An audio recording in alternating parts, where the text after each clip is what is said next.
শিক্ষা প্রতিষ্ঠানে বিমান বিধ্বস্তের ঘটনায় প্রধান উপদেষ্টার শোক।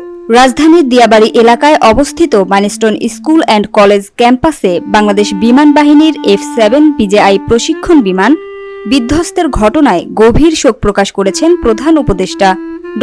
মোহাম্মদ ইউনূস।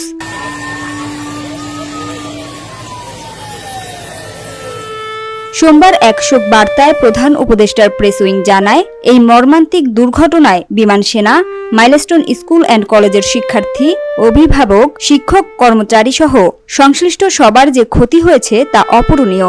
জাতির জন্য এটি এক গভীর বেদনার মুহূর্ত।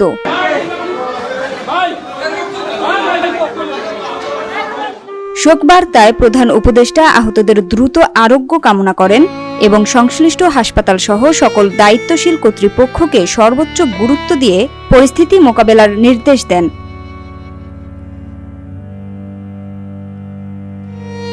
তিনি আরও জানান, সরকার এই দুর্ঘটনার কারণ অনুসন্ধানে প্রয়োজনীয় সব ব্যবস্থা গ্রহণ করবে এবং ক্ষতিগ্রস্তদের সর্বাত্মক সহায়তা নিশ্চিত করবে।